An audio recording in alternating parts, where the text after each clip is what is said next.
Radio Conjura Villera presenta. Pues estamos aquí transmitiendo en vivo en un lugar circundante a la nada. Estamos aquí en otro episodio de nuestra anhelada y muy esperada tercera temporada. Estamos desarrollando la idea de la praxis política en el barrio, en lo cotidiano. Y en este episodio como tal vamos a abordar la noción o la idea de Estado, de gobierno y sus diferencias.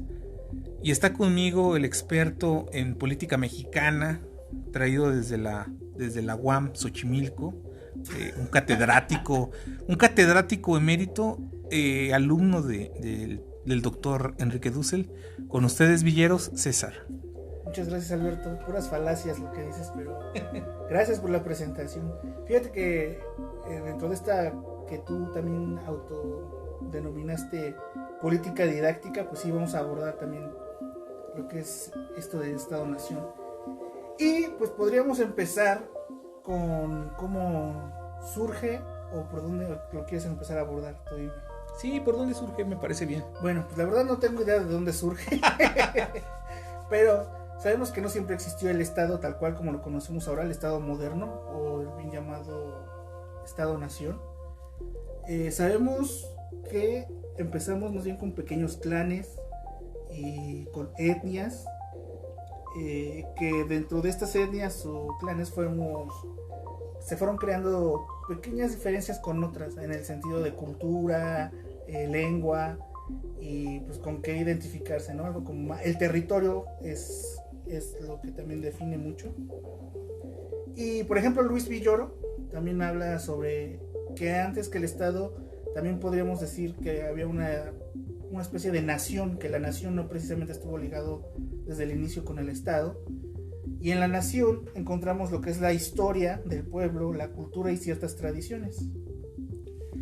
Ahora que comentas sobre esto del Estado, bueno, que es una idea que igual te comparto, porque no estoy muy certero o muy cierto a ella, es cómo los animales, o sea, la idea de sociedad pensamos que es meramente humana, pero por ejemplo cuando ve uno un hormiguero o ve uno a las abejas o a otros grupos de animales, a otras civilizaciones, incluso me debrayo y me voy más allá. ¿Los alienígenas? No, con esos cuates son otra cosa. No, con las ballenas, que para muchos, por ejemplo, hay trabajos, me estoy desviando un poco, pero ahorita regreso al tema. Yo sé que contigo nunca nada se desvía y todo regresa. Todo está conectado. El eterno retorno. La latiz. El eterno retorno. Que incluso hay músicos como Ariel Guzic, que hace experimentaciones con ballenas y que habla de que se puede, a través de este estudio musical, que se puede considerar a las ballenas como una civilización. Otra civilización que ya no se puede considerar como civilización no humana es a los paquidermos, a los elefantes, que ya se puede, porque gracias al ser humano que los ha matado y los ha hecho que se separen, ya son pequeños grupos de comunidad.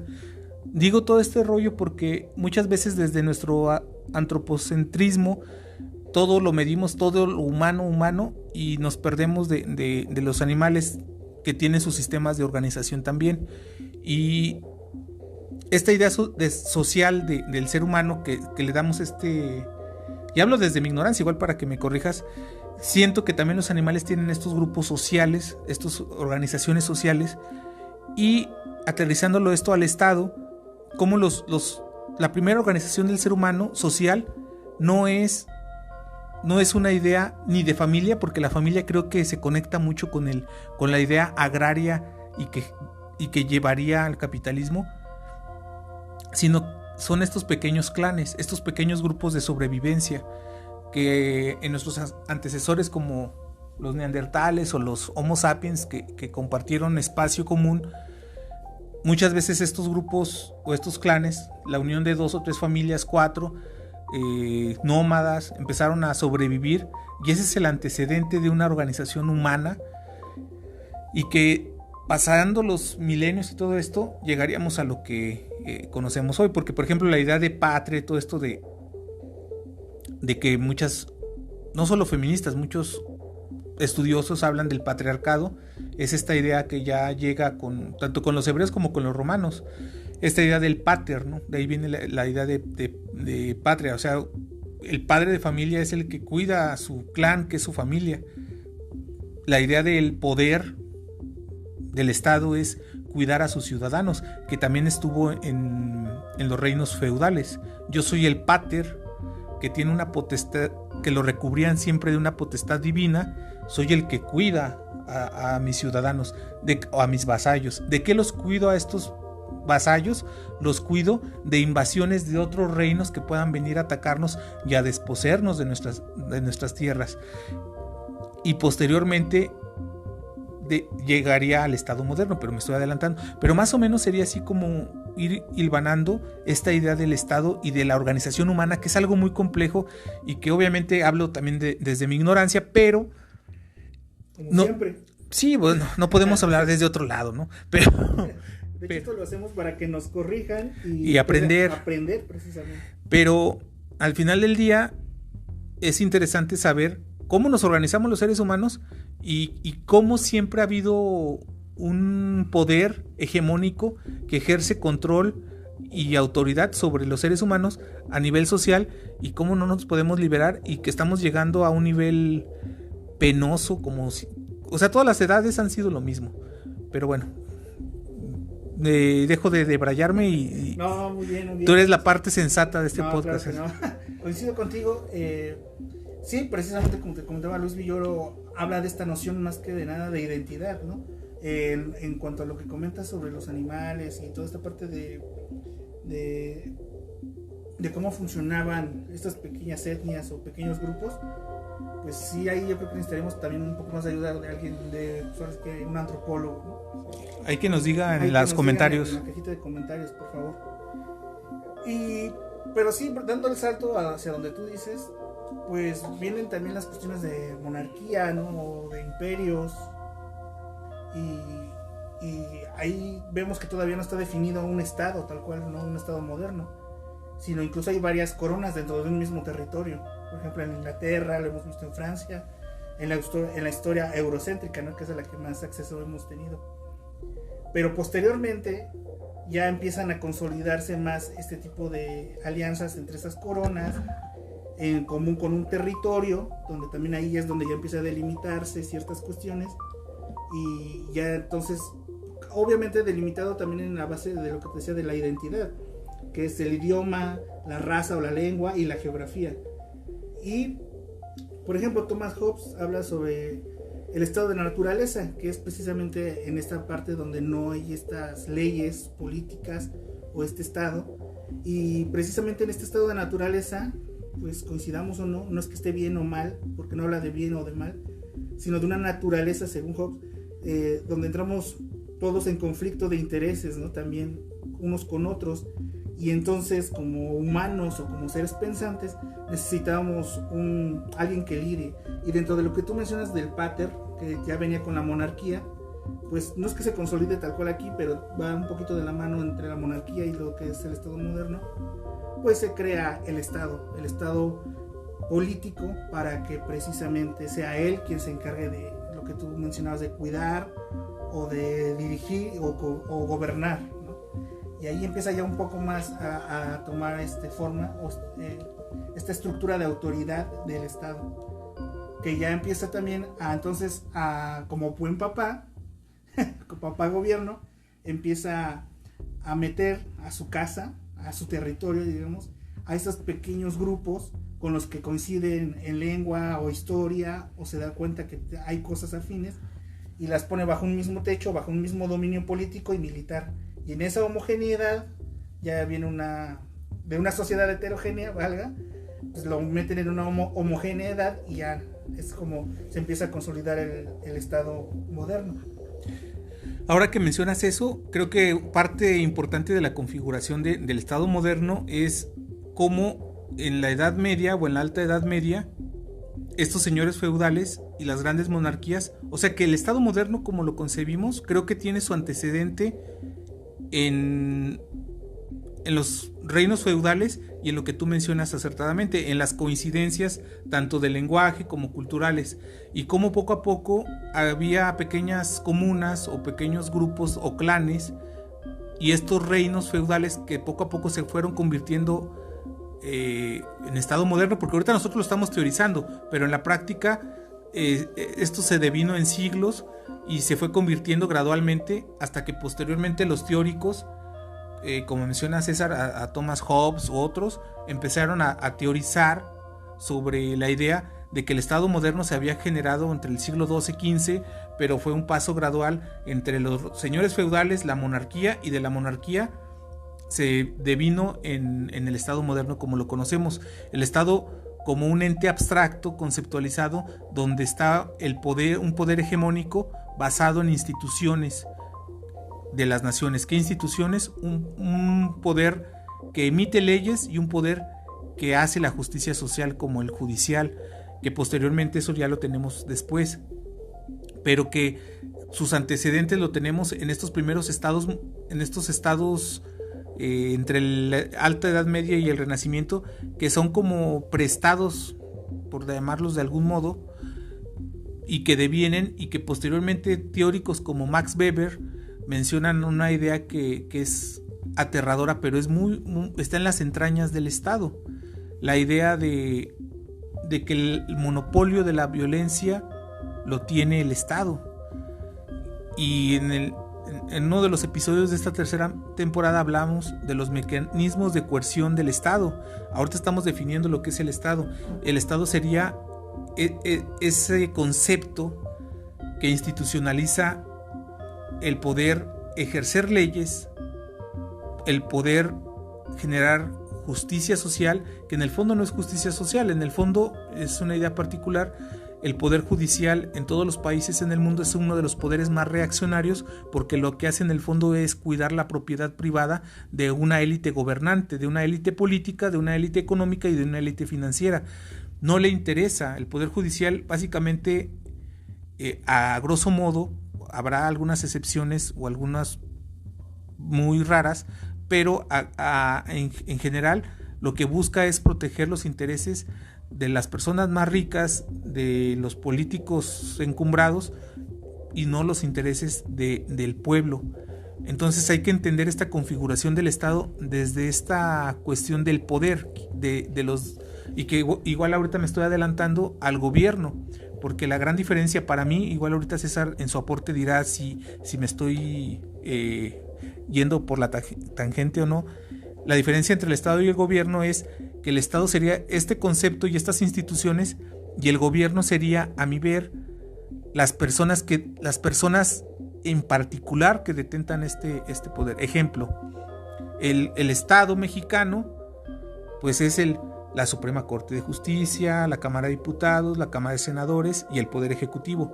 Pero el gobierno como tal, pues ahorita lo detentan un grupo de personas. ¿Qué grupo de personas sería en el gobierno actual? Andrés Manuel López Obrador, Adán Augusto, Claudia Sheinbaum, etcétera. En diferentes lugares va cambiando, ¿no? Y la Suprema Corte igual la ministra Piña, en la Cámara de Senadores Monreal, Mancera, los que son.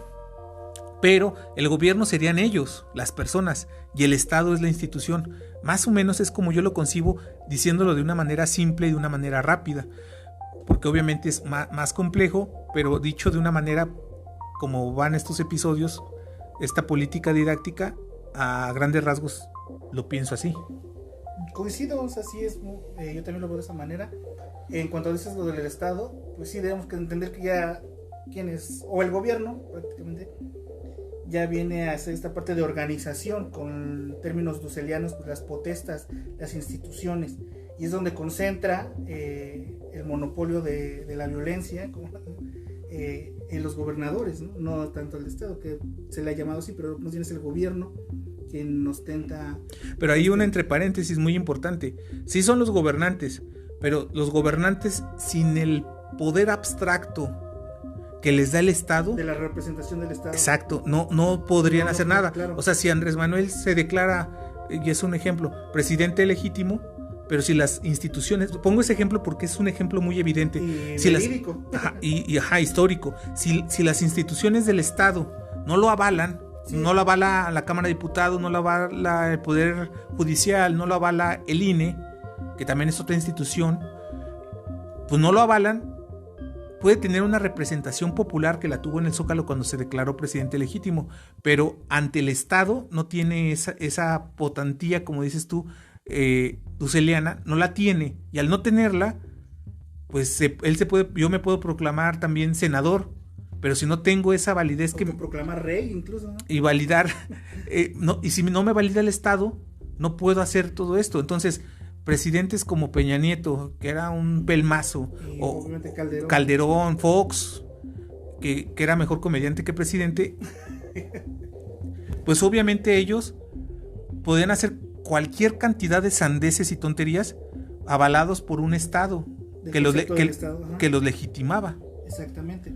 Y ellos, bueno, precisamente son los que ostentan entonces, digamos, el control y estos poderes centrales, como tienen a la mano, ya hablamos lo del Poder Judicial, precisamente que lo utilizan para no dar una justicia social, sino seguir manteniendo a raya sus intereses, el poder militar, obviamente, y otros tantos, ¿no? Que ya también hemos hablado de ellos, como los medios de comunicación, que eso, bueno, ya vienen posteriormente.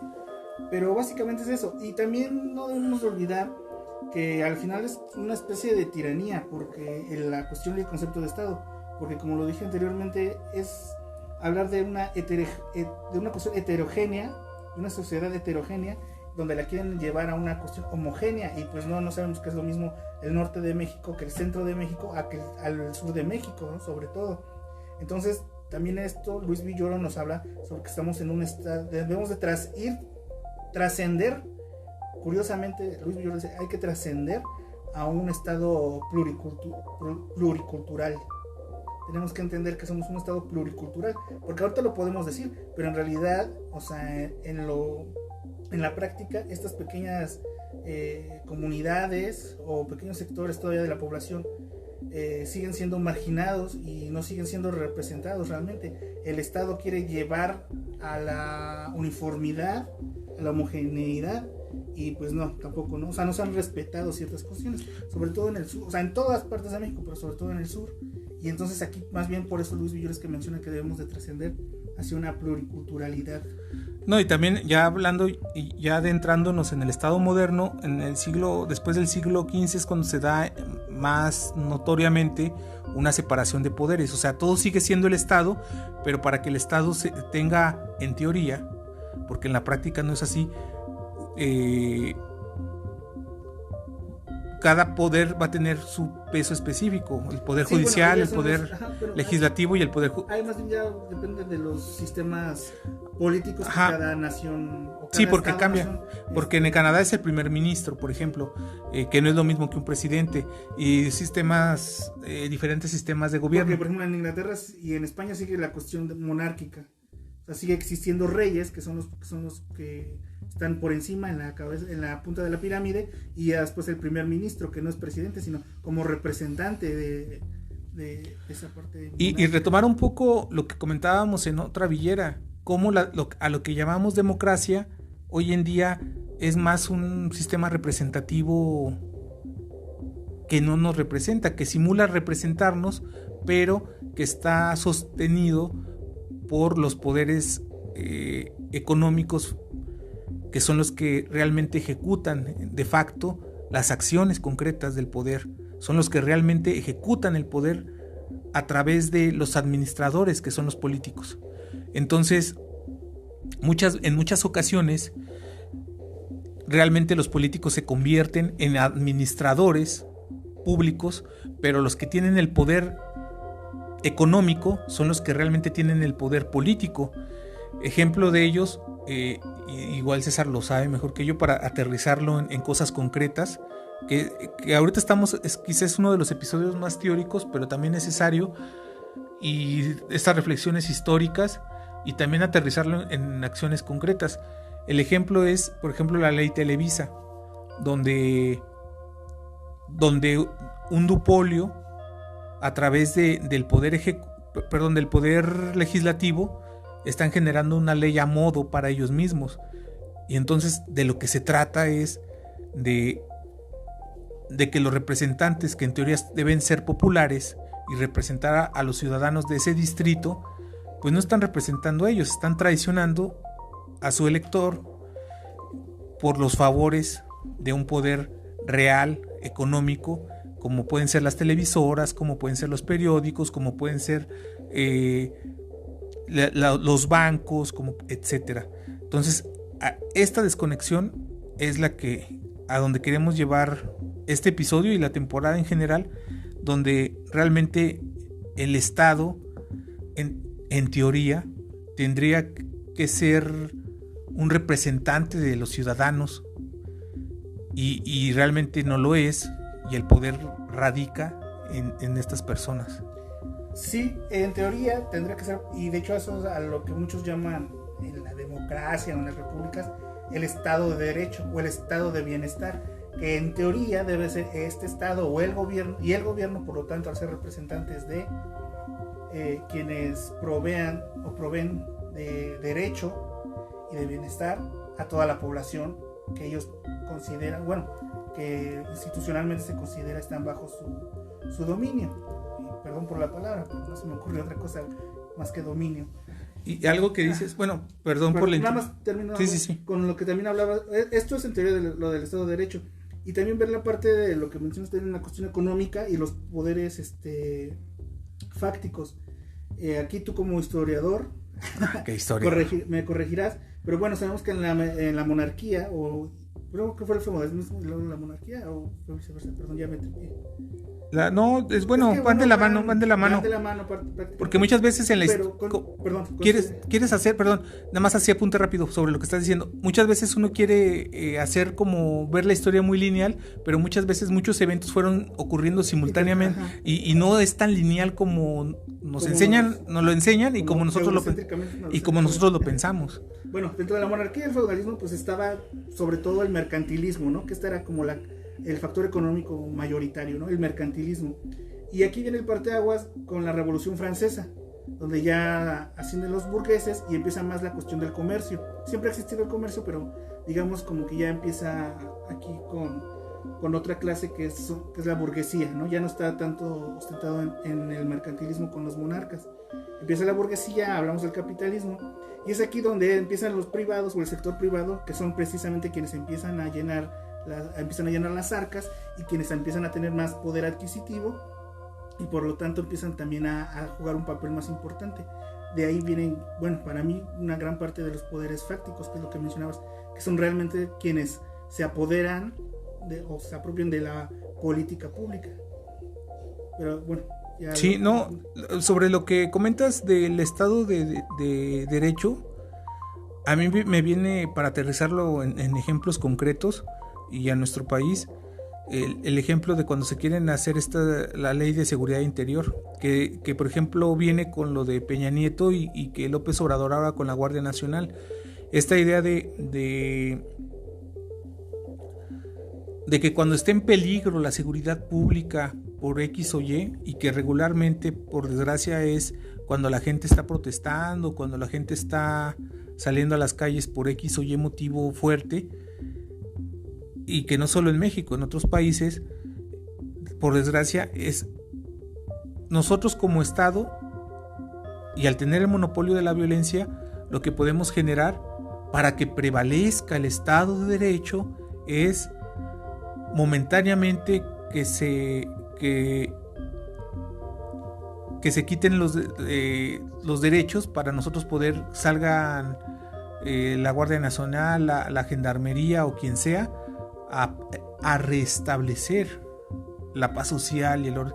Y es este discurso y retomando lo del libro de 1984 de Orwell, es esta neolengua política donde se apropian de los conceptos, se apropian de las palabras y donde la gente está tan distanciada muchas veces por la sociedad del espectáculo, muchas veces por los problemas de su vida interpersonal o intrapersonal, y que muchas veces al generar esta distancia y esta desconexión se va perdiendo la capacidad de organizarnos y se va perdiendo la capacidad de reflexión y de análisis de lo que está sucediendo, y es que esta élite se ha logrado consolidar a tal grado de que a todos nos tiene atontados haciendo maratones de Netflix, consumiendo, explotados.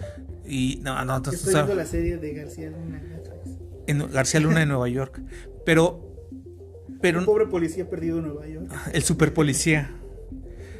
Pero bueno, aquí la cuestión es que nos tienen totalmente desconectados de esa praxis política, y de ahí surge esta idea de temporada, donde se tiene que hablar también de asuntos teóricos, pero aterrizarlo en cosas concretas, históricas y en una praxis real. Por eso, Villeros, nos resulta tan complicado y a la vez comprendemos por qué es tan difícil poder generar una praxis política barrial, de comunidad, que mucha gente lo hace, sí, pero de manera masiva es tan difícil porque los mecanismos de control, porque el control del Estado, sea quien sea el gobernante, son mecanismos muy sutiles, o cuando lo consideran necesario son muy brutales. Pues sí, las mismas represiones aquí en México, ¿no? Llevadas a cabo precisamente por estos organismos como militares. Es una parte en la que pues tú como ciudadano ya valgas, tú ya naciste ahora sí que en México, y ya te identifiques o no institucionalmente y constitucionalmente ya eres mexicano, cabrón. Entonces tú naces aquí y la verdad, cuando vas saliendo a los trancazos en la vida, no sabes por quién te sientes más seguro, ¿no? Todo el tiempo te sientes inseguro. Yo desde que era niño crecí con esta parte de cuídate de los ladrones, pero también cuídate de los policías. Entonces, pero en Interlomas, donde tú creciste, César, ¿a poco existía ese temor? No, yo no crecí en Interlomas, crecí en Lomas de Padierna. Pues mira, ahora que comentas eso, también de mi parte, y no solamente de muchos amigos del barrio, era común decir, la verdad, si me quieren asaltar, pues me defiendo, busco la manera. Pero por ejemplo, cuando te ves atemorizado o amedrentado por la policía, ¿qué puedes hacer? Llegan con un automóvil, una patrulla, llegan 4 o 5 policías, vas tú solo o vas con otra persona, prácticamente estás en un estado de sí, y donde si contestas y otra vez es este estado paternalista y este estado autoritario. Exactamente, este estado autoritario, donde prácticamente estás desposeído de una seguridad. Y volvemos, y esto aplica también, por ejemplo, en el poder judicial. Hoy por la mañana estaba escuchando al periodista Jesús Lemus en su streaming, y estaba diciendo algo muy, muy cierto. El poder judicial en México no existe como tal. ¿Por qué? O sea, en su ejecución. ¿Por qué? Porque está tan corrompido que el poder aplica para los desposeídos. O sea, la ejecución judicial es para la gente que no tiene recursos, para el que no puede tener un abogado, para el que roba comida para su día a día, para el pequeño asaltante que a lo mejor se quedó desempleado y no tiene que llevarle de comer a sus hijos. Pero que la justicia como tal, salvo honrosas excepciones, regularmente es para las personas. La justicia no aplica para las personas que tienen dinero. Ellos pueden robar legalmente o pueden robar ilegalmente y no les sucede nada, no sucede absolutamente nada. ¿Por qué? Porque corrompen a los jueces, porque compran y hacen tráfico de influencias, o tienen despachos legales que con alguna argucia legal los dejan libres. Y esa es la condición del Estado mexicano. Pongo este ejemplo, les digo, porque es el más cercano, el ejemplo de García Luna de que el gobierno mexicano está reclamando $740 millones que robó del erario público mexicano, y que si hace uno una encuesta con la mayoría de los mexicanos es, si Estados Unidos libera a García Luna, en México no le van a hacer nada. Eso es un sentimiento popular. ¿Por qué? Porque tradicionalmente en México el poder judicial, y repito, salvo honrosas excepciones, pero en lo regular no es un poder que esté del lado del poder popular. Es una institución reaccionaria en su mayoría. Y de hecho, bueno, en ese estado mismo también de bienestar, pues, y bueno, mencionando ahorita lo que dijiste del sistema penitenciario, pues sí, varias veces se ha dicho que más que un centro de rehabilitación, siempre están las universidades del crimen, ¿no? Siempre a quienes se condena o sobre quienes se deja caer este estado en Filadelfia yo nací, crecí con mamá. Sobre quienes se deja caer este derecho, estado de derecho, pero toda la fuerza, generalmente es a los desposeídos, ¿no? Quienes tienen para pagar su libertad, pues no tienen ningún problema con esto. Y pues bueno, sabemos y hablamos de la impunidad en México. Sobre esto también la educación, que es algo que el Estado también se encarga de darnos, pues también ya lo hemos hablado sobre la cuestión de reproducción o de cierto sistema educativo público que solo está enfocado para ser obrero o ciertas cuestiones. Ya lo mencionó mi compañero Alberto. El sector salud, o sea, el sector salud pública, que es un derecho que nosotros tenemos, pues lo vemos totalmente rebasado, ¿no? Y no solo por la cuestión que aconteció con lo del bichito, sino desde mucho antes, pues quien nunca ha escuchado quejarse del sector público. El otro día que estabas casi moribundo, César, que te digo, César, déjame llevarte al IMSS, por favor. No, yo no voy al IMSS, no, Alberto. Voy a ir a la casa. Y tú, no, al IMSS, no, muero en mi casa. Sí, pero bueno, también, o sea, toda esta degradación, de por sí el Estado nunca ha estado a la altura. El Estado nunca ha estado, ¿no? El Estado nunca ha estado. Y luego, con lo que hablábamos de los poderes fácticos, llegan los privados como el Fondo Monetario Internacional o todos estos, los bancos internacionales privados, y empieza el neoliberalismo. Al tener la decadencia, que el mismo Estado no te da este estado de derecho o ese estado de bienestar, todos esos huecos pues los llena el sector privado. Y entonces también por ese discurso de que todo lo privado es mejor, la escuela privada es mejor, el sistema educativo, ya lo mencioné, el sistema de salud privado también es mucho mejor. Y entonces en ese punto tanto aplican los poderes fácticos, que son los monetarios, y a la vez también se tira algo que nunca ha estado en el gobierno y que tendría que ser parte del gobierno, que es la soberanía. Ahí te das cuenta que no existe una soberanía. Fíjate que ahora que comentas eso, el otro día estaba viendo una entrevista de Sabina Berman en el canal 14, en el canal gubernamental, que le estaba realizando al Fisgón, al caricaturista que está ahorita en la... ¿Cuál es su nombre? Se me fue el nombre. Nada más recuerdo que se llama, su apellido es Barajas. Bueno, él está encargado de la parte de la política didáctica en Morena. Y en la parte de la entrevista menciona a Sabina que el finado Carlos Monsiváis le decía: te voy a confesar algo que no quiero que lo digas, pero Sabina Berman lo dijo. Yo tengo miedo. Sí, se llama Rafael Barajas Durán. Le dice Monsiváis a Sabina: yo tengo miedo a que llegue la izquierda al poder. Le pregunta a Sabina: ¿por qué? Porque siempre he criticado y me he burlado y he satirizado tanto al poder que tengo miedo de que llegue la izquierda. ¿Qué voy a hacer si llega la izquierda al poder? Porque siempre he criticado al poder. Considero yo a Rafael Barajas alguien muy elocuente, muy lúcido, con mucha lucidez y claridad, sobre todo para exponer. De hecho, pues por eso tiene ese cargo dentro de Morena. Que lo haga bien o mal, o qué tan esa difusión, pues ya es otra cosa. Pero él le dice: pues Monsiváis estaría con nosotros, le responde, porque personas cercanas, realmente cercanas a Monsiváis lo están. Ejemplo, Genaro Villamil está pues ahora en las televisoras públicas. Precisamente en las televisoras de Exactamente. Está Fabricio Mejía Madrid, que era muy cercano, y está sacando su revista, está sacando libros y está con el proyecto de Andrés Manuel. Y estoy también, pues casi le faltó decir que él mismo, ¿no? Pero retomo esto y bueno, pues muchos me van a tachar en la caja de comentarios de que con este comentario soy López Obradorista, pero me gustó el análisis. No, porque no, ahí lo pueden buscar. Eres obradorista de closet, no, es lo peor de todo. Pueden ver cómo critico a Andrés Manuel, vayan y chequen videos. Continúa. Revisen videos donde critico ferozmente a la 4T. Pero en particular me llamó la atención porque viene al tema de ahorita, lo que dice César, mis va y viene.